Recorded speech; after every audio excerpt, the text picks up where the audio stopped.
Hello, my friends, and welcome back into the deep, dark depths for Season 2 of the Neon Gutter. My name's Bert Cohen. We're so happy to have you with us. If you missed our first season, well, hey, lucky you. Think of all the productive things you did with your time instead of listening to us. But now you're in trouble, because we have a brand new season full of even more sophomoric pranks, petty crimes, and even pettier squabbles, all centered around the absolute worst that Las Vegas has to offer. And as always, I'm joined by my two handsome co-hosts, Dan and Matt. Hey, Dan. Hey, how's it going? It's great. Hey, Matt. Hello, good evening, and I am feeling very vibrant and very lucky tonight, so I'm just full of it. We should get to the city now. Yeah, I know. Before all this luck just dissipates. I'm looking at the clock. I can be there by 1 a.m. Are you drinking a Stupak Lucky Juice? Is that what is giving you this special feeling? Yes, it's also my kidneys feel strange, but yes. Well, today's episode is a very special one. Thanks for joining us. Whereas in our first season, we were telling you numerous stories of the gang as goofy college kids. In our second season, our heroes are out of college and full-grown adults, but still doing the same stupid shit. Today's episode is going to feature stories from the $19 a day challenge, a trip that not only forced the guys to be more frugal than many thought possible, but the resulting stories really put them on the early internet map. We're going to hear from one member of the gang who was on that trip, Robert, a little bit later in the podcast.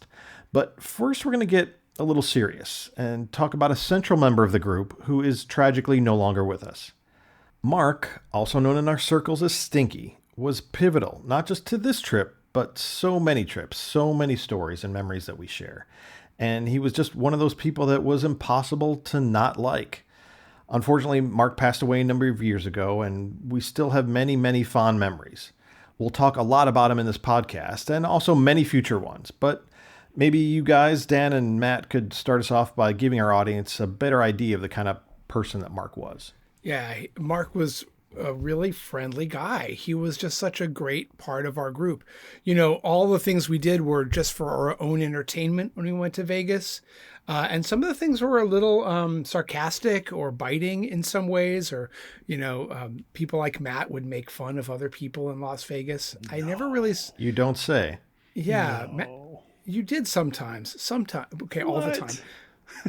I'm not giving you enough credit, but Mark was such a friendly person. Like, he was just always really probably the most good-natured of us.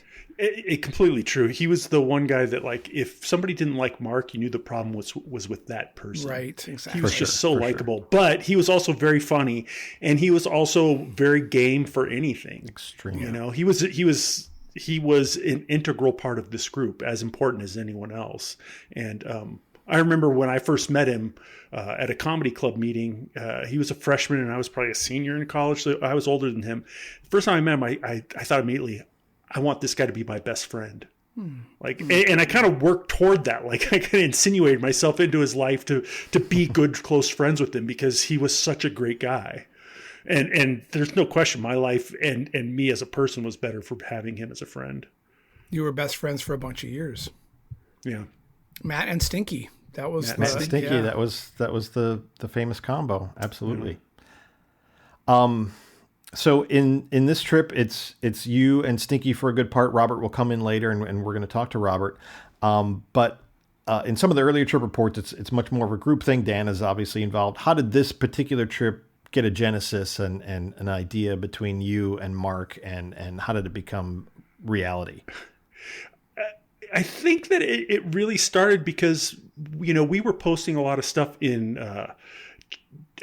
news groups, which are kind of like early internet forums, about how you could do things cheap in Vegas. And we get a lot of brushback from people that that's not fun, or you shouldn't do that. And it just it made me in particular like, oh yeah, we'll show you. And so it's like, how low can we go and how much fun can we make it?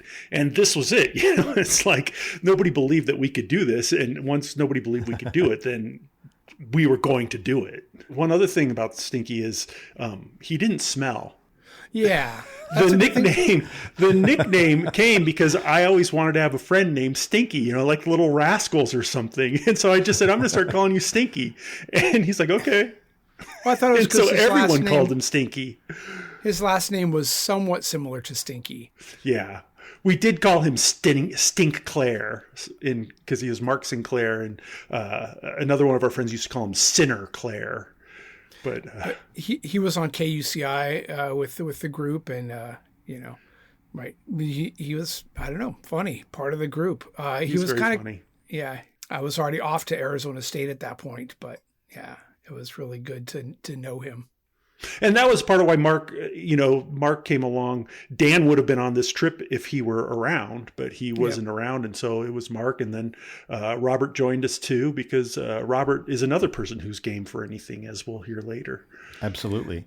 This was also something I think you loved about Mark is, we talked last season about Matt being the I won't say ringleader, but kind of the instigator. Like Matt would be like, hey, get up on that stage and do such and such. And then Mark was another one of those people like Phil and I who was just willing to say, oh, okay, and just sort of do it.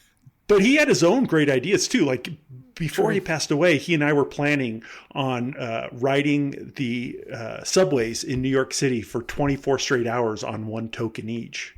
And that was his plan. And he had mapped the whole thing out and figured out where public bathrooms were so we could, circle back to those bathrooms when we needed to, and where you could actually buy food without exiting the subway, all that kind of stuff. Wow. But we didn't get to do that. He will be with us all season. For sure. So, Matt, what exactly was Vegas on $19 a day? What did you mean by that? What was the setup exactly? It was exactly what it said, $19. And that wasn't just for the room. That was for room, transportation, food and drink, gambling, anything. If you bought a newspaper, that came out of your $19 a day. So you had individually, Mark and I and Robert each had $19 each day to pay for everything once we got to town. And what about prostitutes, though? Prostitutes would come out of a separate fund because the best prostitutes were like $20 in themselves. So I never understood this because I didn't go on that trip, and I really wasn't on those bulletin boards. But why 19? Like, why not 25 or 12? Or where'd that number come from? Well, 25 is opulent. Extravagant, yeah. Yeah, 12. I don't think we could have done it for 12. As we realized later, if you look at the books, we could have done it cheaper. But 19 was a catchy number, and True. We just did back of the napkin calculations, and knowing what we knew about what things cost, and we were really in tune with how much stuff costs in Vegas. $19 seemed very reasonable. It seemed achievable. Yeah. Okay. So 19 is catchier than saying $18 a day, or that's true. 19 still seems quite challenging. It was, but that was the point. Yeah. And we'll get into it. It was challenging, but it was super fun. So you said that you mapped it out a little bit in advance. How much planning did you actually do in advance, to come up with the number and also think, okay, we could do it if, we got enough fun book coupons and a good rate at a hotel, et cetera. Yeah, well, we knew the rate at the hotel because at that time, the Gold Spike was $22 a night every night. And the Western was $18 a night every night, weekends included. So we knew what our hotel was going to cost. And then, we knew that there were numerous $2.99 buffets, and there were numerous 99-cent hot dogs, and we knew how much the bus cost. So we pretty much knew how much it was going to cost. There was a lot of winging it along the way, especially once Robert joined us, because Robert has to eat all the time. So you can't, your schedule is dictated by where he can get his next huge portion of food. And that hasn't changed over the last 30 years. That's not changed at all. Nope.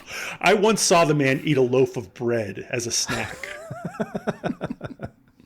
It was a challenge. Were you nervous at all? Like that you would get hungry or be super bored with, not enough to do, or how, what was the feeling going into the trip? Because you could just go and meditate all day and go on a starvation diet. You could. That wouldn't be Vegas, though. I could do that in my basement. No, not nervous because Matt's basement on $2 a day. Yeah. We figured we could do it, and if we didn't, what did it cost us? Okay, we spent a few more dollars, and we were already living pretty cheaply. This was after the free Bob Stupak trip, so we had already figured out how to travel pretty cheaply on our own dollar. And also, we had an arrow in our quiver in that if we didn't do it for $19 a day, we could always lie and say we did. Oh, that's a good point. I was going to say, could you pawn items? Could you pawn your clothes if you had Okay, to? so you that's a tell good me point. which of my items of clothes someone would pay for. Fillings? You did have that freebie camel leather duster that you used to bring to Las Vegas. That Marlboro. was probably worth some. Oh, Marlboro, sorry. And I my was son has thinking taken it to Irish college, Scale. and it gets a lot of compliments. That's a family heirloom now. Yes, it is. Yes, it is. I did get that free from Marlboro for just picking up trash, but that's true. Marlboro Miles. Love it. Yeah. Yeah, that was another thing that actually you would do just walking around Las Vegas between casinos. You would just pick up, cigarette boxes. Yeah, redeemable points and stuff. They were It was like, as good as cash. Yeah, you Good never way- smoked, but you got a lot of points. Oh, for the, I smoked. I just didn't smoke much. I never smoked Marlboro. good way to offset losses. Yeah, I should have factored that into how much I made how much I spent on the trip. Now, did you plan for contingencies at all? Because on our last trip in Las Vegas, one of us actually ended up in the hospital. So, and he's just fine. But did you plan for anything just in case something went wrong or you needed to My have personal some cash in an emergency? Yeah, my personal plan was for any emergency to happen to someone else. No, there was no contingency. I mean, we had health insurance, so if something terrible happened, the trip would be over. And like if I fell and broke my arm or got hit by a car, Robert and Mark would go home, and I might hear from them a couple months later, and they say, "Oh, good, we're glad you're all right." That's probably how it worked. I'm quoting the coup, but your medical plan was to not get shot. And we have never been shot or shot at in Las Vegas, which We is have pretty not. remarkable As far as you know. Good. as far as we know. Now, okay, so you arrive on day one. You and Mark arrived first before Robert, and of course, the $19 a day does not cover your travel expenses to Las Vegas or from Las Vegas. Do you have any idea how much your flight cost or how much it cost Mark to get into town? He was coming from Monterey, California, and I was coming from Colorado. It was probably, if we spent more on the airfare than we did for the entire 5 days in Vegas. Yeah. Probably twice as much on the airfare. So that's a conceit of this trip report is we paid a lot more to get to Vegas than once we were there. Sure, but that's understandable. You weren't going to walk. Now, you also arrived in December, which has been something for me that I found that in those couple of weeks before Christmas, when NFR is going on, that's the National Finals Rodeo, it's the cheapest time to ever travel to Las Vegas. And I think that's still true. It is. It's A great time to do a trip like this. Well, in fact, we're planning a trip this year in that gap between Thanksgiving and Christmas, and there are rooms for $17 a night. That doesn't include the resort fee, which didn't exist back then, but it's still, you can stay dirt cheap. I remember $7 rooms on the Strip. They were so desperate just to fill rooms in that time span. So yeah, and this was over a weekend, which is still more, but we were paying $18 and $22 a night, because it was December. And part of that is because there's no place more depressing than Las Vegas at Christmas time. Like Christmas trees and putting up tinsel and that kind of stuff just looks really sad against the neon and everything else going on. It's cold and everyone's like kind of doing their Christmas shopping and that kind of stuff. So it's just not a good place at that time of year. But it's great, for bargaining. And we knew that, and we chose that time period for that reason. Between Thanksgiving and Christmas is still dirt cheap. Do you want to do it again? Since we'll be there. Do you want to do it for $19 a day? We'll talk about that, but I have some ideas. Yes. Right on. I'm glad you said yes. Yes. If you I said would no, absolutely do it Damn again. it, Dan, I'm part of that trip, so now I gotta roll with that kind of nonsense. Well, this is an aside, but our November trip, I'm planning to do it for $100, including my airfare. Whoa, great. The whole trip? Yeah. Wow. But the room's going to be about $15 a person. Airfare is like $53. That leaves me with $32 for food Nice. and gambling. Yeah, I love the gambling in this trip report. So anyway, you guys get to town, and then you've got to make your way downtown to where you're staying. So can you just describe a little bit about your transportation and then where you're staying, where you're planning to stay. There is, and still exists, a bus directly from the airport to downtown. There's two, the 108 and the 109. And back then it was $1. And it took you straight to downtown, and you could walk from the bus stop to your hotel. And, it's not a slow trip. It's like a 40-minute bus ride. And really, one of the nice things about taking the bus is you're not driving, so you can just sit there and contemplate things like, where did I go wrong in life that I'm on a bus? In Vegas, heading to the Western Motel. Yeah, heading to the Western. Yeah. And there are some colorful characters on the buses in Las Vegas. Everywhere. There's a lot of conversations going on, most of them with one person in them. We were headed to the Western Hotel, which had already... I just don't like how you dismiss invisible people. Those are people too. I didn't see them. We were staying at the Western Hotel, which was already legendary within our group as like the scuzziest, creepiest, not creepiest, but scariest, most remote. Had we hotel. already at that point seen like fistfights and blood in the gutter outside of that? Had that already? Yes, and we had been offered crack on our way to the Western. But we had been there at a casino. We'd never stayed there, and so Mark and I were venturing to stay there. Okay. Oh my God. For $18 a day. But what the $18 a night doesn't tell you is that you also had to leave them a $1 deposit for each key.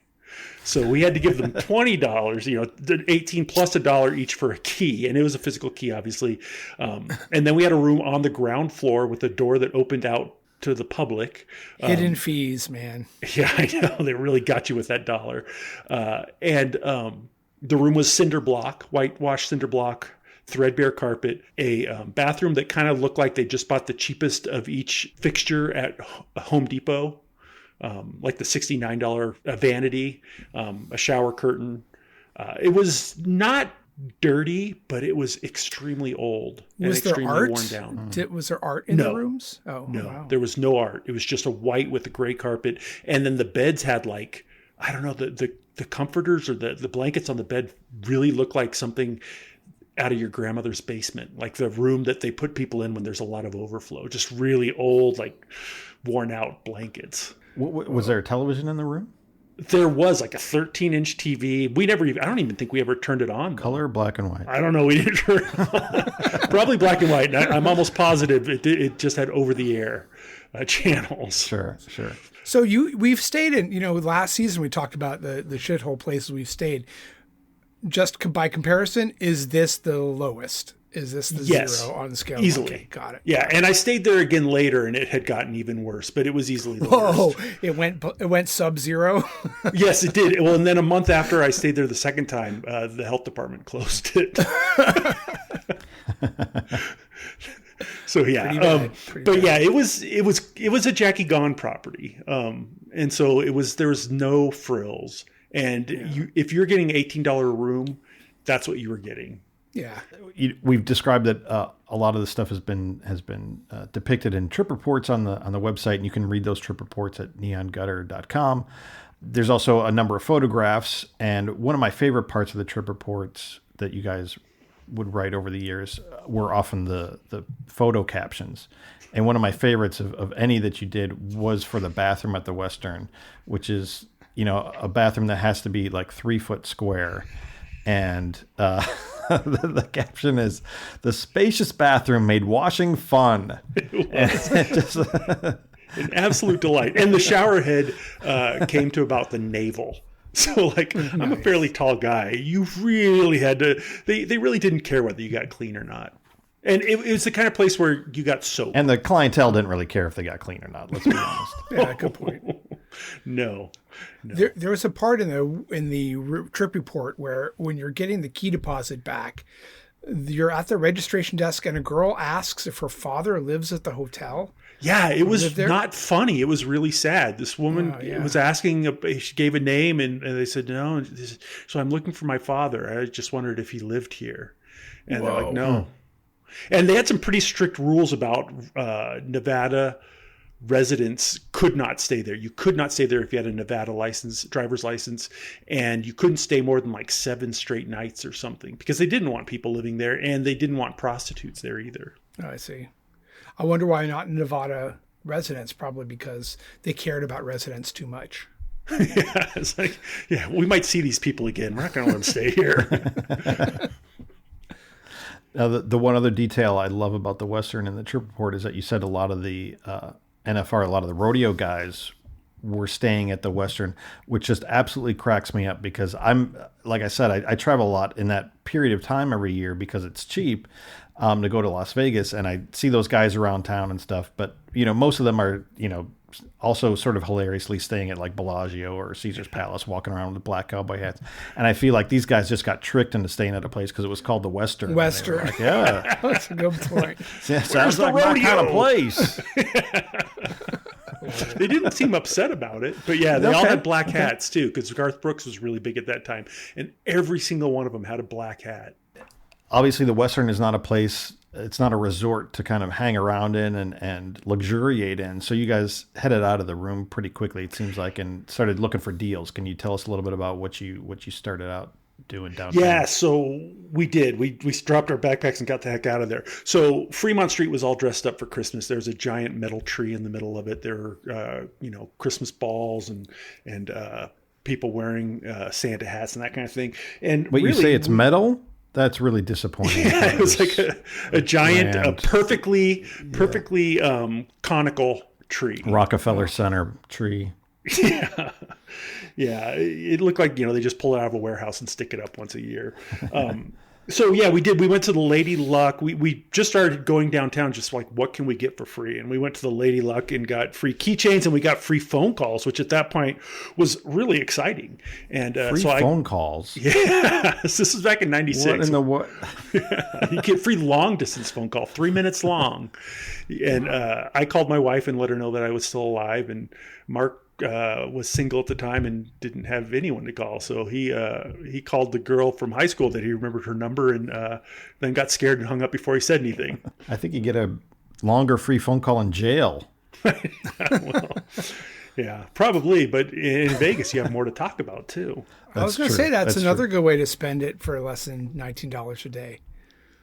Yes, that's a possibility, and someone actually suggested that to us. We could get free night in jail if we wanted to. Yeah, free food, not good food, but you still get the cinder block walls in jail, which is nice. Yeah, yeah. And so then we went down to the Fremont to see what they would give us, and we went to the slot club booth, and we asked the lady behind the counter.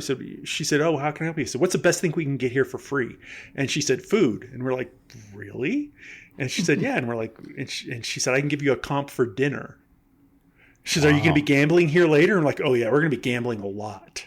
And she goes, "Okay." And like her coworker was like shaking her head and telling her no. But for some reason, this woman behind the counter wrote us a full comp for dinner. So when that happens, that makes it Just a lot for easier. Asking. You gotta love it. Yeah. Oh, for sure. Too bad Robert wasn't in town at that point. I know. Yeah. Well, I think they've got his picture behind the counter, and they never give this guy a meal comp. And it was like, we had never gotten a comp ever before. And so we didn't even know how they worked, but it was an appetizer, an entree, drink, and dessert. Wow. And we fed ourselves so much, we didn't even realize we got dessert. So when the waitress came around and said, "You want dessert?" And we're like, "No." And she's like, "Well, it's included." And we're like, "It is?" It's like, damn it. But we had already stuffed ourselves with like so much greasy food we couldn't eat anymore. Now, if Robert were there, he would have eaten his entree, his appetizer, and all three of our desserts. You could have taken it to go. Oh, we could have. We didn't even think about that. We already felt like we were pushing our luck. I know. But yeah, so that was the big thing. That was by far the best thing that happened that night, was getting a free comp. And like, we honestly felt like we were like kings of the universe eating free food in a real restaurant. So one thing I thought was funny was that you guys went out of the Western looking for fun books, and you actually you stole some. So tell us about stealing It's fun not as bad as it sounds. There was a company called Santo Tours that we always saw their people around town, and their fun books. It might have been The Grass is Greener, but their fun books looked better than what we had our hands on. They looked proprietary, special for their guests. And when we were at the Lady Luck, there was a booth in the back of the casino that said Santo Tours, and it had a cabinet in it. So we just kind of poked around. It's like, hey, maybe they got the fun books in here, and they did. So we grabbed their fun books, and they weren't as good as we had expected. But yeah, we took a few fun books to cover us for the rest of the trip, and we thought we'd get some free food or something like that, but it was mostly 2-for-1s and free cocktails, that kind of thing. Yeah, and then we got photos there too. They had a free photo booth along with our 3-minute phone call, and there's a guy named Joe working the booth, and he had me pretend I was lifting. You're supposed to like stand next to a slot machine, pretend you just hit a jackpot, and he told me, to make it fun and to pretend I was lifting the slot machine. And so I took a photo pretending I was lifting the slot machine, and then when he was taking Mark's picture, I pretended I was punching Mark, and he thought that wasn't funny. He didn't want us to be fighting at all. He wanted us to be friends. And so later at the plaza, they encouraged us to act like we were fighting when we took free photos. So that's the difference between the Lady Luck and the plaza at that time. And then hanging around some poker rooms, you ran into a character named Boots Van Horn. Talk about Boots a little bit. Yeah, so we headed down to the plaza because they had free keychains as well, and theirs were kind of legendary. Theirs were fun. They were like good free photo keychains. And you could get a bunch of them. Yeah, and their poker room at that time was next to the Omaha Lounge, which the live music was, and there was this free newspaper called the Las Vegan sitting outside the poker room. And so I picked up a copy of it, and I'm thumbing through it, and it's full of limericks. It just seemed like a bunch of dirty old men with nothing better to do, writing like, oh, this is how you play poker, and writing dirty limericks and that kind of stuff in there. And I'm reading it, and there's this little bit of hubbub in the poker room. And a guy comes over and goes, oh, you like that? And I said, yeah, this is awesome. And he goes, oh, yeah, that guy, that's the guy that writes it. And so we met this guy named Boots Van Horn, who was playing stud poker in the poker room. And he told us he was an old review journalist or something. He's just a crotchety old guy in his 70s who was putting out this newspaper and playing poker at the plaza and living his best life. And he's a guy that we would seek out on every trip for a while after that and go talk to Boots because he was hilarious. Like, the guy had lived a full Vegas life. Like, I bet he knew where some of the bodies were buried. That's cool. I looked up Boots Van Horn after reading the trip report, and he actually published a book, maybe self-published, but it's called It Could Be Verse. And it's got a bunch of puns and bad limericks and stuff in it. And judging by the samples that Google Books will lead you to, they're really bad. But he also that was his sense of humor, and he was able to make a little niche out of it. Yeah, and he was also a link between us and Jackie Gone too, because he would play poker with Jackie Gone at the plaza, which is Jackie Gone was essentially a deity to us. So that was like 1 degree of separation between us and Jackie Gone. And so, but he didn't have that many nice things to say about Jackie Gone. He said Jackie Gone could get a little tipsy, and he could be a little belligerent if he was losing. This is a guy worth hundreds of millions of dollars or tens of millions of dollars at the least. And he would get upset about losing at dollar poker in his own casino. Sure. Well, I mean, I played dollar poker with him a couple of times. I was fortunate enough with Jackie. Yeah. And he was, he would not splash around on a pot. He was holding on to every dollar that he could muster, for sure. Interesting. And that's the way he ran his casinos and his hotels. Exactly. Yeah, for sure. So why don't we recap day one, and maybe you can tell us a little bit about all the free stuff that you got from the different fun books and casino promotions, and how much money you really spent on day one. Yeah, the bottom line. All right. Yeah, exactly. Well, if you want to tally up the freebies, we got Lady Luck keychains, the phone call, the photo with the slot machine. We stopped by Sassy Sally's and got professional slot player gloves, which we wore all evening. Professional ones. Yeah. And so that way people knew. That probably helped us get the comp dinner. They saw us in the professional slot players gloves. These guys. They know they're not messing around. Yeah. We got the Plaza photo keychains, and we got wall calendars from them as well. And then we got the Binions photo with $1 million. We got some free cocktails and pens at the Las Vegas Club. And then the big one was getting dinner at the Fremont. That's huge. A prize package worth $170. It felt like it. Yeah. And how much did it cost you?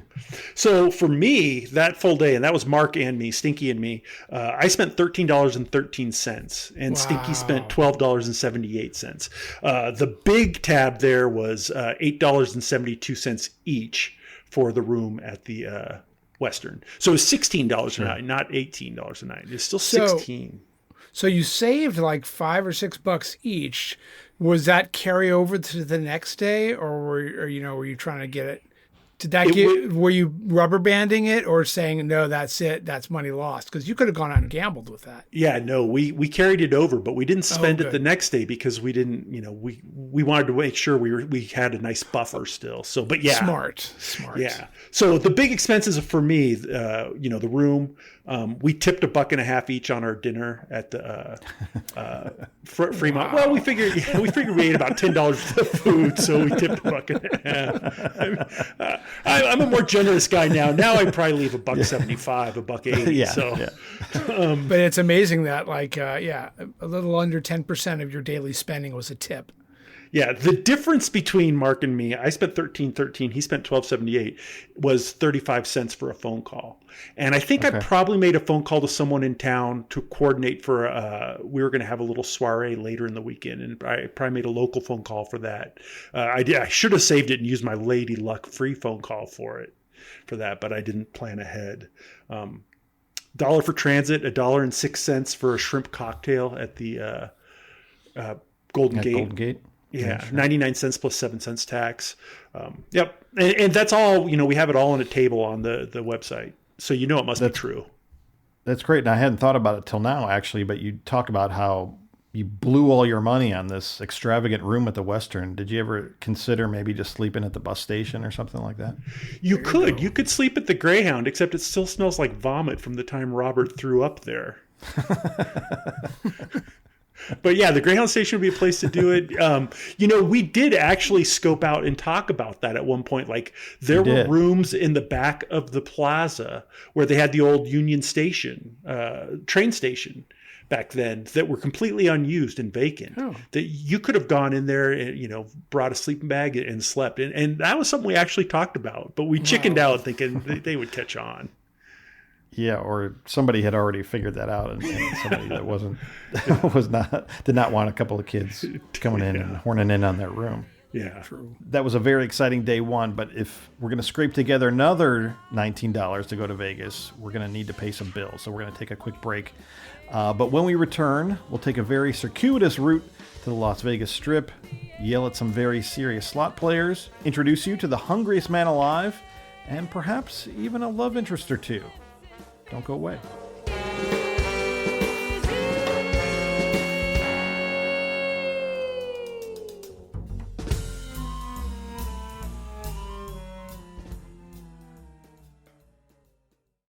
Set yourself free, live out your dreams. You know that there's so much to do. Music and bright lights, laughter the whole night. Las Vegas is waiting for you. The bright lights, good time, the sweet taste of life when you're there. You can feel the magic in the air. No one does it better. Las Vegas. No one does it better. They're right. No one does it better. No one does it better. No one does it better. No one does it better. And no one but nobody does it better. And you better believe it, no one does it better. You can feel the magic in the air. No one does it better. Las Vegas. No one does it better. And you better believe it, no one does it better.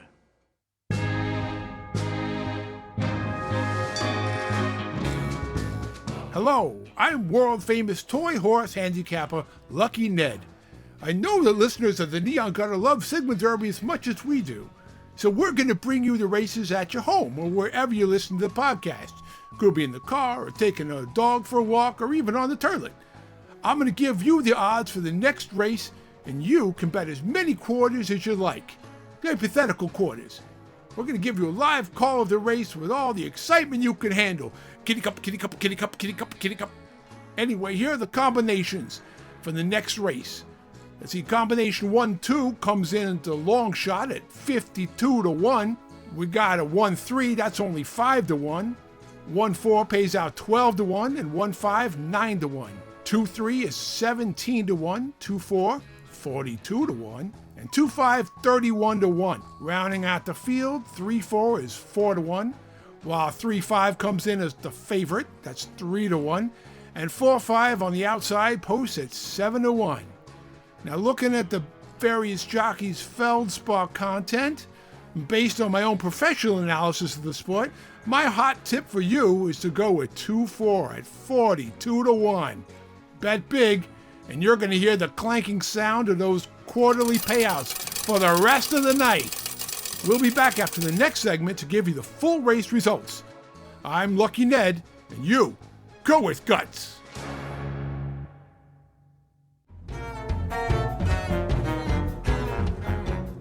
Welcome back to the Neon Gutter.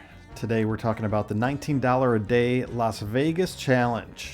And on day 2 of this adventure, along with Matt and Stinky, a third character arrived into town, Robert. And he's with us here today. Hey, Robert. Hey, how's it going? Good to see you, Robert. Great. Have your ears been burning? Because we've been talking about you a lot. They have. They are on fire. And so is my belly. And Robert, we should say, is one of the architects of the Stupak runs. He was probably first or second in taking advantage of Bob Stupak's generosity in the Vegas World Days, which we talked about in episode 1, the first episode of the Neon Gutter. Robert's one of the Stupak thousandaires. Yes. Those were great times, absolutely. So, and very much an inspiration for, a $19 a day challenge. I'm cheap. I'll do it. Let's go. I was cheap in Vegas. I was cheap elsewhere, but Robert was my roommate, and he was notoriously cheap all the time. Like, that guy actually, I think he would get physically excited when, like, I don't know, there's some sandwich at Wendy's that would go down to 99 cents, and he would get really excited when that hamburger would go to 99 cents. And I remember at one point, Rice Krispies were on sale, and we had 13 boxes of Rice Krispies in our house because he got them for like $1 a piece or something. The Wendy's 99-cent double stack with 2 patties, and it was even named after me. Also about Robert is for many years now, he's sent out the email for air travel to Vegas and during the holidays, telling people how to get cheap flights and how to get bumped on flights in order to spend a few extra hours at the airport and get some kind of waiver that'll give you a free flight later.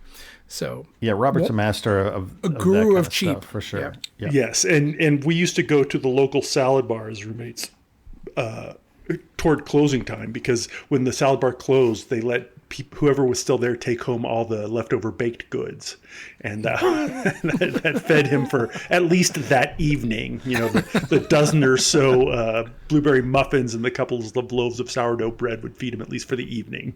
Yeah, screw the soup kitchen that would have got him. This guy, not walking out without the baked goods. Robert's nickname, as long as we're just you're right here in front of us, Robert, we're talking about you, is Shakes. We call Robert Shakes. Yes, you've heard about him in other podcasts as Shakes. Now, Dan, even though you weren't on this trip and you were kind of out of the loop a little bit, do you remember this particular era, this time, and what was going on? Were you getting reports yourself from, hey, we're going to do this, or we did that? I heard about it, and I actually felt kind of out of step because I wasn't really on those message boards and things.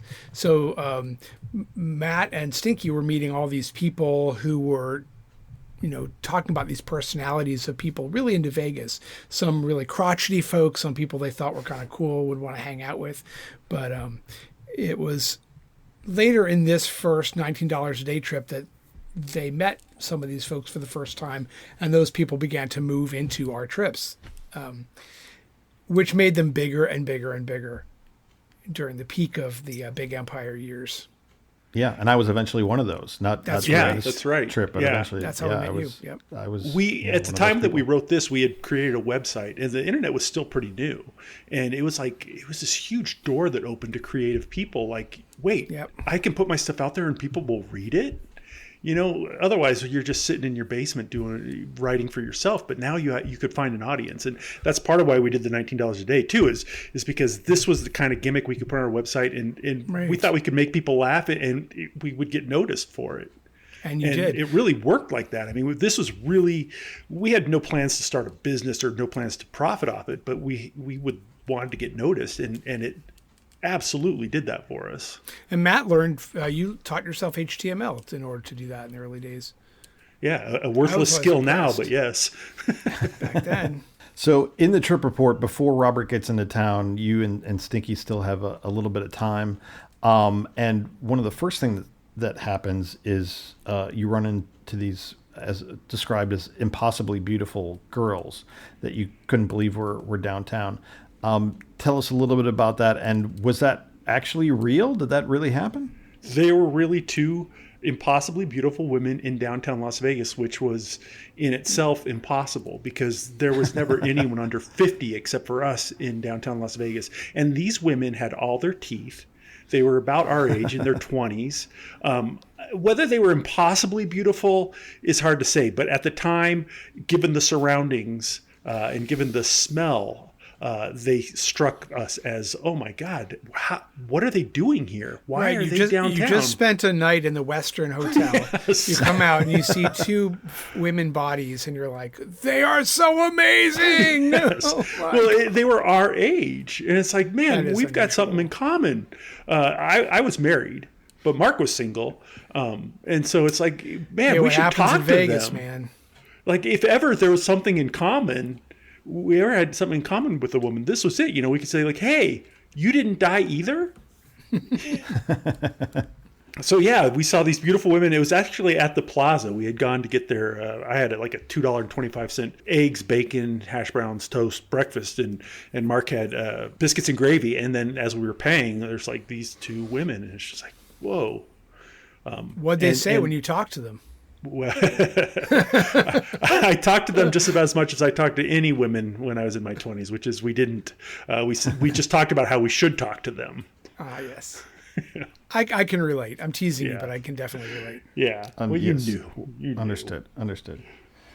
So your plan, I think, was just to walk south and walk all the way to the Strip and catch some places on the Strip as well. It's a long walk, so there's a lot in between. One of the first stops, though, is our old friend Bob Stupak's place, which is now no longer Vegas World, and now it's the Stratosphere. So what was the Stratosphere like? And really was kind of fairly early-ish days of the Stratosphere. It was new, and it was so new that they still had a statue of Bob Stupak in it, even though he no longer owned it. But at that time, they had that statue. But what we really wanted to do is see if we could get up to the top of the Stratosphere Tower for free. So we to get there, we had to walk from downtown to the Stratosphere, which takes you through the Naked City, which at that time really was just pawn shops, adult stores, and really bad motels, like rent by the hour type places. I guess no worse than the Western, but I know. I was going to say, what do you mean really bad? Yeah, they were no worse than the Western, but they weren't our hotel. Look who's a snob all of a sudden. Yeah, exactly.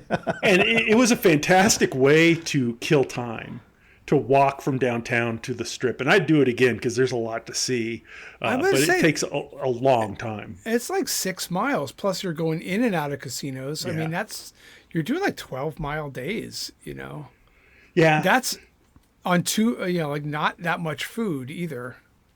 No. Well, we had a pretty good breakfast. $2.25 buys you a pretty good breakfast. Plus tip. I'm sure I must have tipped at least 50 cents on that. So yeah, we wanted to get to the top there, and we didn't. They wouldn't let us. We tried really hard. We we pulled out all the cards. We cried. We stamped our feet and everything, and they just wouldn't let us. It was like a real legitimate big casino with like people actually spending money gambling there, and so they wouldn't let us in. But we went next door to the Aztec and got free photos. They had a Polaroid camera. Aztec was a really tiny little motel casino with just slots. It's still there, right? It's still there. Next door, yeah. Yeah, and they said free photo. And so we went in, and the cashier had like a Polaroid camera and would hand you these two canvas bags with dollar signs on them. And you were supposed to hold those up, and then they take your picture with the Polaroid and hand you the Polaroid photo. And there was a trip earlier on where Phil took the two bags of, after his photo was taken, he just sort of wandered out of the casino. They didn't take them back. I think he said he tried to give them back and nobody took them, so he just walked out. And so we have a picture of him standing on the street outside Aztec Inn, a few blocks away, holding his 2 bags of money. And he still has those 2 bags of money. I think he does. Nobody's ever opened them because we don't want to know whether they actually have money or not in them. I also like that this trip report illustrates that if anything is advertised as free, you guys will go and get it. I mean, it could say free kick in the nuts and you guys would go get it. It's free. What the heck? Well, how hard? I mean, how hard is the kick? Yeah. I'm not walking 2 miles for someone just to tap me. So then you guys walk down to the Sahara, which is also kind of fresh off a new rehab, right? Because they put in the roller coaster and that kind of stuff, and that was fairly fresh at the time. Yeah, roller coaster and a NASCAR theme. Yeah, right. Right. Yeah, it was a NASCAR-themed casino. Yeah, so we went there and we found Fred at their slot club booth. And like, we had no problem just talking to people and asking, just like flat out, bald-faced, give us something. Yeah. And so Fred gave us their fun book or whatever, and it was pretty crummy. But then we kept bugging him saying, oh, you got to have something better, give us something better. And so he pulled us aside and conspiratorially said, here's something nobody gets. And it was $2 off their roller coaster or $2 off one of their amusement rides. Like, we're not spending half our budget on some amusement ride. So that was a total bust. As usual. What was next? Slots of Fun? We went to Stardust and Riviera before we got to Slots of Fun. And there we got, more keychains. Stardust had the best mugs, and they gave out mugs to everyone. And they had the best mugs, and I think you could still probably find their mugs on eBay or something. Yeah, I bet you can. Yeah. Yeah, and so we probably got mugs and decks of cards, and then we headed over to Slots of Fun. And Slots of Fun used to just have a popcorn machine, and you could just take free popcorn. Kind of the same way my local Ace Hardware does. They have a free popcorn machine. Yeah. But they had a free popcorn machine. So we scarfed a bunch of the free popcorn, and I think we might have gotten a free cocktail there or something. But they also had a suggestion box, which was something I'd never seen in a casino. So we gave them some suggestions. We suggested make the slot machines magical so they levitate when you win. And also prize dwarfs that run around and jump and scream whenever anyone hits a jackpot. And I thought that was a pretty great idea. So I put my name on that one because I wanted them to call me and say, that's a great idea. We want to hire you right now. Were you the one who suggested in later years that they just knock out the whole back portion and stack wooden pallets back there? I did. Oh, that was a good suggestion. They took that. They took it.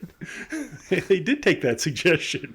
So, but then we went to Silver City, which was also owned by Circus, like Slots of Fun, and they had a suggestion box too.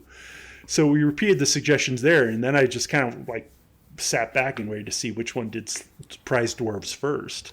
Yeah, did you write? You better do it fast because I hear it's lots of fun. It's just about that's right. Do the same thing. That's right. And then you go to the luxurious, near and dear to my heart, the Desert Inn, and there's even a name check in there, Bert Cohen in the trip report. How the heck did that happen? How was I getting paged in the casino?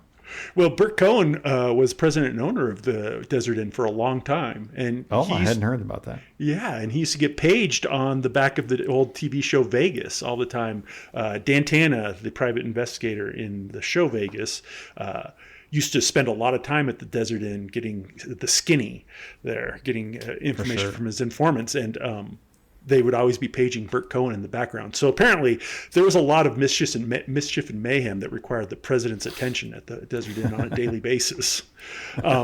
But yeah, so we went to the Desert Inn. It was new. It had just been revamped. It had always been a high-class place, kind of understated classy. And it had just been revamped, so it was really elegant. And we felt way out of place. But they had a slot tournament going on. And we had all the time in the world and no money, so we stopped to watch this slot tournament. And it was the first time I'd ever seen a slot tournament. They were just kind of a new thing.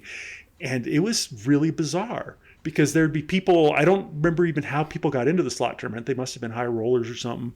But they'd just be banging away on these slot machines, and there'd be people cheering them.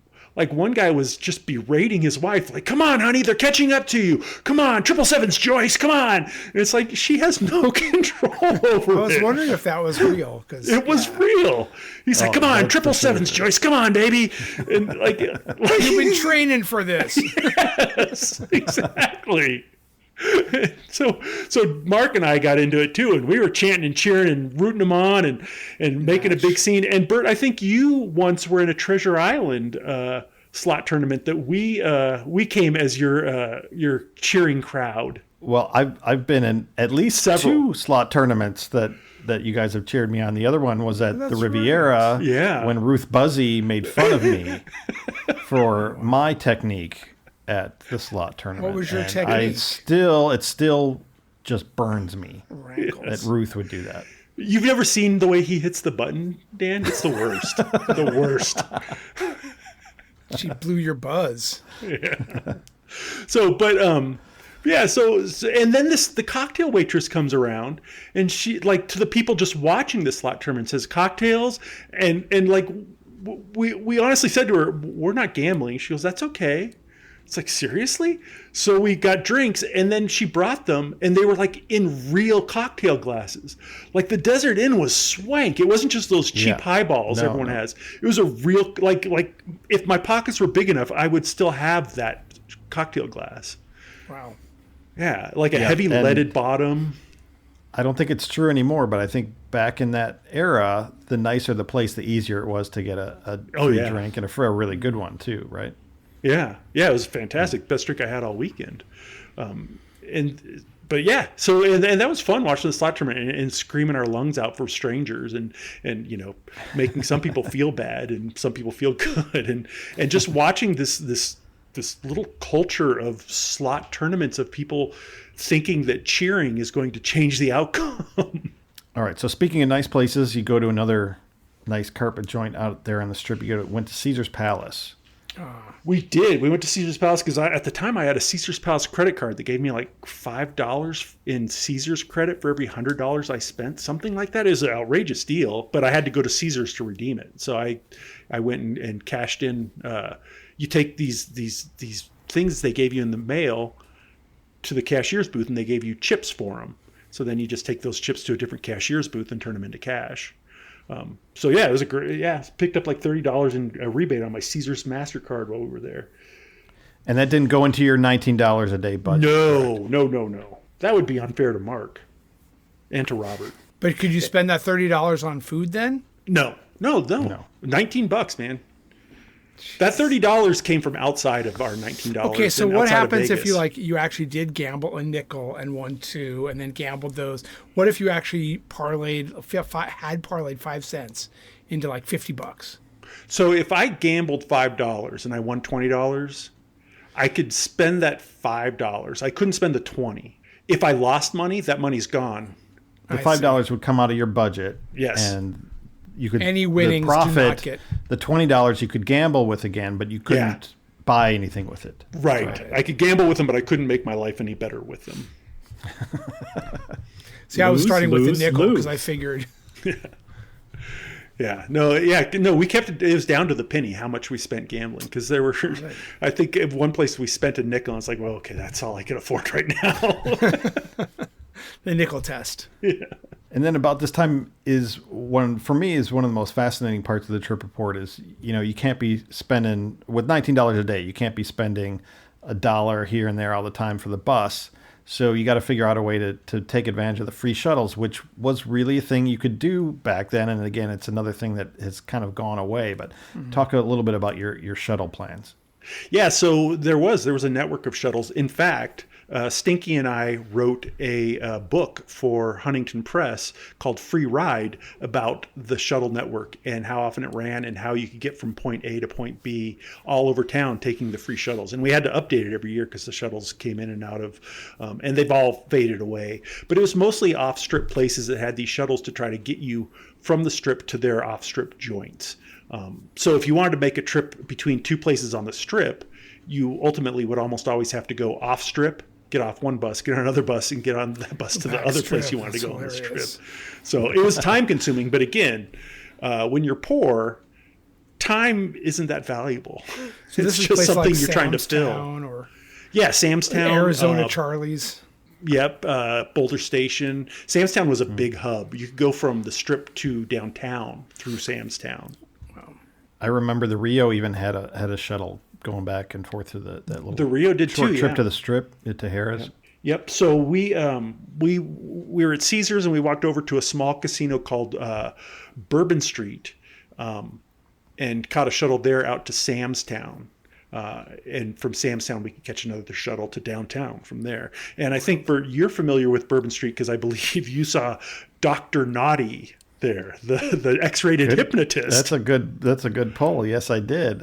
When you mentioned Bourbon Street, I was thinking back about that place, and then I didn't remember that's where Dr. Naughty was. But you're 100% right. That's where I saw Dr. Naughty. Because I remember on that trip going into the Bourbon Street, and they didn't really have a showroom. They just walled off a portion of the casino floor with curtains.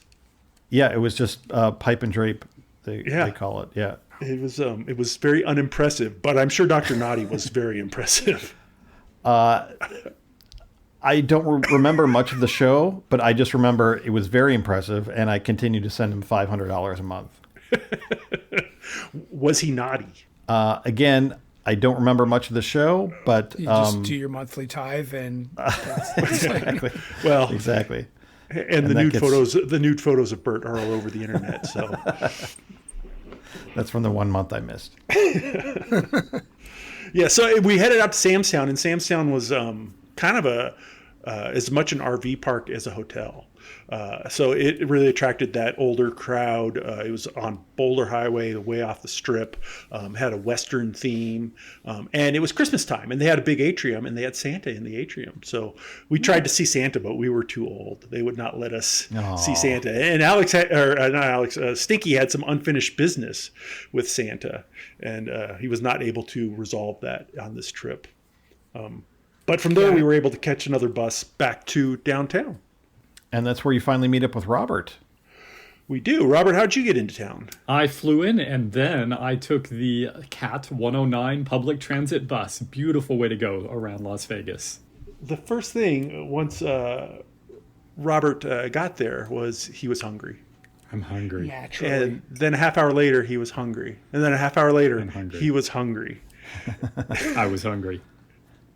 Still hungry. Yeah, Robert. I don't know that I've ever been with Robert when he wasn't hungry, but we did. There was a few times we topped Robert off, and then for a little while he wasn't hungry. Yeah, for a little while. But it's got to be harder to do Vegas on $19 a day if you're eating every 45 minutes, right? Yes. So Robert, how did that go for you, and was that a little bit constricting to what you would normally be doing? Yes, but not too bad, because eventually with a little bit of like homework and looking around, like where do you get the very best like calorie to dollar ratio? Once you find the right discounts, once you find a way to get like your protein, the functional equivalent of eating eggs, that covers it. So I didn't start. Could you describe the functional equivalent of eating eggs? Well, sure. It's described in the trip report, although not explained. But the functional equivalent of eggs is like how much protein, how much nourishment are you going to get compared to one egg? So if you eat some like cling peaches and a bunch of pita bite crackers or something, then that's going to be like, once you eat enough of them, you get the functional equivalent of one egg. And I need a good 5 or 10 eggs a day, so that's going to be that'll cover it. And with enough discounts and seeking the right places to go eat around Vegas, then you can meet that. Takes some work, takes some effort, but kept my belly full enough. How many M&Ms would be a functional equivalent of an egg, like for empty sugar? Would that be a lot? I guess that'd be a lot. Mm-hmm. It would be. It's a new system to me. Loaves of bread and snowballs. So. And when Robert says, he needs 5 to 10 eggs a day, if you've ever been to his apartment, it smells like sulfur. So, ostrich eggs or just regular standard? Yeah, ostrich egg. What's the egg equivalent of an ostrich egg? Right? One. Yeah. Now I've gone like, these are size large eggs by comparison. So that's what you get cheapest when you go shopping at the discount bins. The slightly expired eggs. speaking of smelling like sulfur, you guys moved from the Western over to the Gold Spike. And it's described in the trip report as quite an upgrade and quite a nice place. Tell us a little bit about your impression of the Gold Spike back in those days. Considerably fewer cigarette burn marks than the Western, and it was we went. It was $16 at the Western, and it was $22 at the Gold Spike. But we could afford that because we were now splitting it 3 ways with Robert, and we actually had a door on an interior hall instead of out to the parking lot, and everything was relatively new. I think what it was they probably remodeled one of his other properties, like the El Cortez, and took the least beat up furniture from that and redid the Gold Spike with that used furniture. So it wasn't really new, but it was newer, and everything worked, and like the drains drained, and like the carpet wasn't crunchy. So it was, for us, it was pretty nice. Coming up from the Gold Spike, it was swank. And it was a seven story. So you might be on the 4th or 5th floor, and that's about as high as we'd ever been, except for at Vegas World in Vegas. Yeah, it does sound much nicer, and it eventually sort of came for a certain period of time really sort of a home for you guys, especially when you discovered the suites that they had there and what a bargain those were. Yeah. The suites were like $31, even on Friday and Saturday night, and they were 2-bedroom suites with a balcony. They were awesome. I mean, they were still run down. About, like candy machines. No, you're talking about SUITES. I thought you were talking about the suites. No. Like candy. I'm like, what? No. They had good blackjack there too. That was one of the first places we were playing dollar blackjack way back in the day. But always, we talked about this last season. One of the most distinct smelling casinos in Las Vegas. Always a really, really strong combination. Like a 1-2 punch. Walking from the street into that place was like, oh, God, we're home. And then I think one of the questions I've never asked Robert was, why? Why did you join us? Why did I join you? It's a $19 a day challenge, and I am really cheap to the bone. True. So Robert, you were the ringer. A great challenge. Yeah, he was. He was the ringer. Yeah, he was kind of a ringer. Yeah, but he was a welcome addition because now our costs were split 3 ways. Exactly. It was pretty great. Just about this time, you guys, after meeting up with Robert and getting to the Gold Spike and getting settled in there, you head out into the evening on Fremont and you see the girls again. Yes. So, Robert, do you remember what these guys said or what the situation was? Because this wasn't anything you had been a part of yet. I had not been. And as we're going along, it's suddenly like they completely freeze and swivel and are like just lost. And I don't know why yet. So until I freeze and swivel, and I get to know why yet too. And the girls were like far enough away that if we would have had to run to catch up to them. And so we didn't want to look dorky, so instead we just did our Olympic walk and tried to walk really fast because that looked pretty cool. That must have looked much cooler. Yeah, very cool. Walking. And we didn't catch up to them in time. And I don't think we had a plan for had we caught up to them. But I was really all for Mark, Stinky getting to meet these girls. I was all for playing wingman. And Robert was all thinking about dinner, so you guys ended up at Las Vegas Club for dinner. Yeah, he arrived in town hungry, and so we went up to. Actually, we had to wait till 11 p.m. So we dinked around. We played penny slots. I found a slot machine called Filthy Rich that was a nickel, and I thought, man, for a nickel I can be filthy and rich. And I lost 20 cents, and that was it. That is the end of that dream right there. Robert got in town. Then we kind of had to, I know he was hungry right away, but we had to wait till 11 p.m. because that's when the late night specials started. And we went to the upper deck at the Las Vegas Club, another Jackie Gone property, and actually a damn good coffee shop. Yeah, it was a damn good coffee shop. And I got chicken for $2.25. Robert, do you remember what you got? Yes, I got pancakes, but not just one order of pancakes and eggs, but 2 orders of pancakes and eggs because that was some of the cheapest. Nice. And in terms of pounds per dollar and calories per dollar and sustenance after flying in that night, And of course, this is when airlines were not like, showering with free meals or anything like that. That was already long over. So yeah, 2 rounds of pancakes and eggs. So what's the functional equivalent? Yeah, what's the functional equivalent? Yeah. The functional equivalent there is 8 because those pancakes were huge and fluffy and delicious. And I would call those 1 size large eggs, which again, comparing with the discount rack of size large eggs. Yeah, I think you paid like $3. According to my notes, you paid $3 for 2 orders of pancakes and eggs. Right, because one order is certainly not going to do it after that whole series of waiting till 11 p.m. and getting off an airplane. I've had breakfast with Robert, a whole table having breakfast with Robert, where nobody can finish their meal except for Robert, and then Robert will take whatever's left on anyone else's plate, especially the pancakes. That made this trip a little harder, though, because we were so price limited that everybody else was kind of mostly eating their stuff. Yeah. That being Matt and Stinky. So I wasn't that sharing. left me having to pay up to like get more calories the hard way with my money. Yeah. So, and that was kind of the end of the day, really, as we had that meal and called it a night. Down. Yeah, so let's recap. What did you walk away with, and how much did it cost? So that day, I spent $17.32. Ooh, you were getting close. You were I getting know to the edge that. But remember, we were then spending $8 each for the room because we had upgraded to the Gold Spike. Sure. And with tax, it was $8.07. Stinky was in at $16.26. Robert, who just got in late and just had the meal and transit, he spent $13.32. So he was on the cheap side, but he wasn't there all day.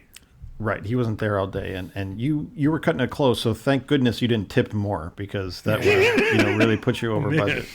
Well, or gamble more.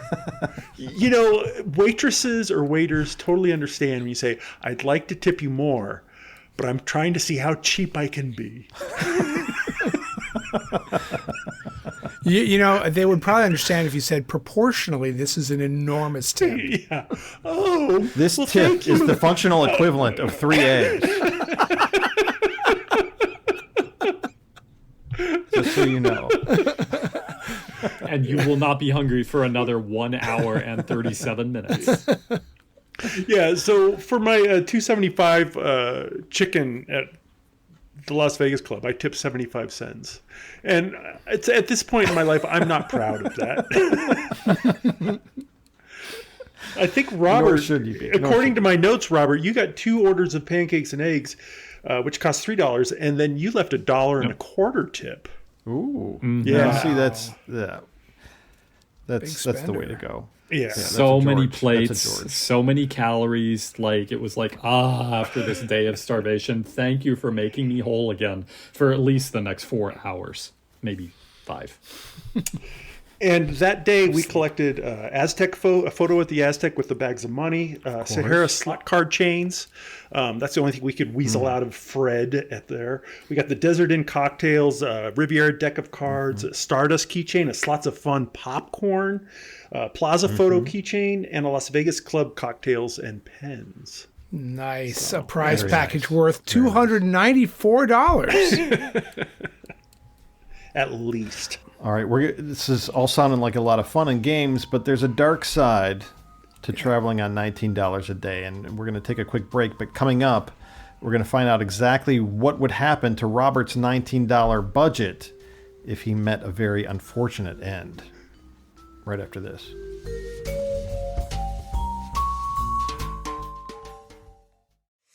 And now it's time for the Neon Gutters Sigma Derby Race of the Week. Welcome back to the Neon Gutter at the D's Sigma Derby up at the Vintage Casino on the second floor. If you haven't been here, you ought to check it out. The horses are coming up to the starting gate. I've got 1-2. Matt has 1-3. And Dan has 2-3. And they're off. Oh, look at that. 3-4 has an early lead, but 1-2 are close behind. 5 is trailing. 5 is trailing. It's still 3-4, but they're coming around the first turn, and 1-2 are starting to pick up the pace. 4 is looking to be in the lead. 5 is still leading behind, but the leaders are starting to go slow. 5 is catching up. It's 3-4. It's 3-4. Here comes 1. Here comes 1. It's 1-3. It's 1-3. 1-3 is the winner. Matt has won a giant jackpot of 5 quarters. We hope The rest of your day is a giant jackpot. You and me, hey. You and me, we're Sigma brothers now. And now Matt is taunting the other players at Sigma Derby. Not recommended. What is recommended is you stick with us here on the Neon Gutter. We'll talk to you soon. Hey, it's Lucky Ned again. Did you win on that race? I know I did. If you didn't, you should try to be luckier. The more you win, the luckier you are. It's a very simple mathematical formula, but not everyone understands it. Now, if you want to get more highly advanced advice on betting the toy equines, you can go to neongutter.com and download my Sigma Derby in-credit system at no cost to you. But boy, is it going to pay off. We're going to have more Sigma Derby action for you on the next episode, so tune in. And now back to the show.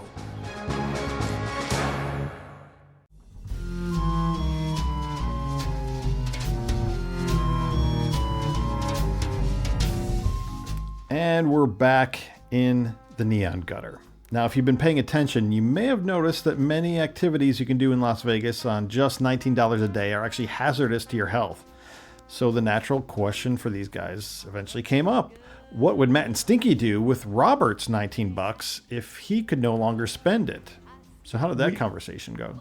We spent a lot of time. I can't remember who asked who first, but it definitely came up. And it might have come up before he got there. And it kind of might have been like, oh, boy, that would be too bad. But... And so, if he died while he was there and he had his $19, we debated. It's a big ethical question. What do you do with the guy's $19 if he dies? And that needs to be answered before you call the police or a hospital or anyone else that could help him. You need to settle that first. And I think we ultimately came to the conclusion that if he died, we could split his $19 and add it to ours, which means more cocktails and more gambling, which is important. $9.50 a person. How do you feel about that, Robert? This is a hypothetical question, right? It was just a fun hypothetical question. That's $9.50 per person. Yeah. I kind of understand. What if it were only hypothetical? Well, but then you'd be missing out on that money. This is really an ethical dilemma here for those of us who are so cheap to the bone. But it has to feel good, Robert, to know that if you died, it would have been for a good cause, or your proceeds would have gone to a good cause. I'm having trouble buying it because then I'd be dead for the tune of $9 and change. I could get like 14 egg equivalencies plus a 50-cent tip with what I got off you. You could have tipped a little bit more. That would make it a more purposeful death. Robert, you must have considered on the plane in what it would be like to get $38 extra for your own spending. That's that's some 4D chess right there. I'd like to deny that, but there's an element of cheap that says, wow, there's all sorts of combinations that could happen there, and so much funding that's available here with $19 from Stinky and $19 from Matt. Ooh. It's a big wide desert. It is. And the Gold Spike does not ask many questions. No, they don't. Just please put the body in the dumpster this time. And it's a big wide desert with lots and lots of bus routes that go to the very end of town. And nobody asks what's in that carpet that's rolled up that you're carrying on. Exactly. Thank you so much, guys. As we've just found out, the possibilities are endless with $19 a day. I feel like my feet are already getting tired listening to you talk about it and all the walking that you did on this trip. So let's wrap it up. But this trip isn't over. We're only a couple days into it.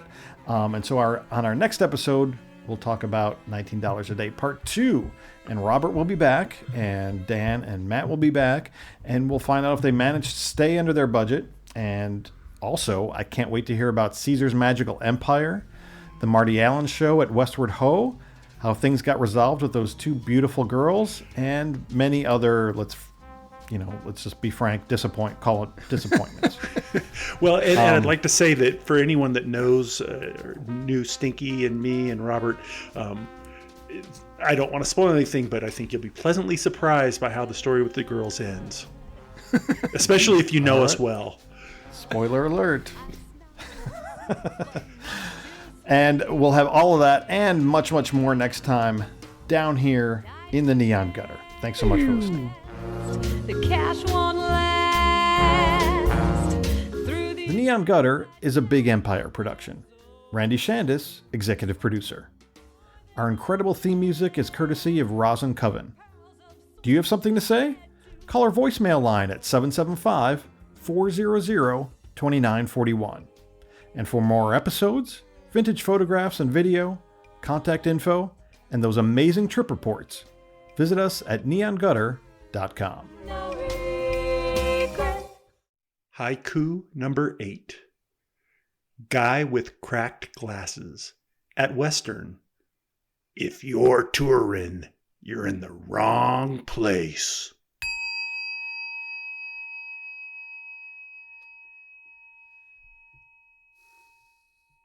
I'm going to bang the buttons harder, faster.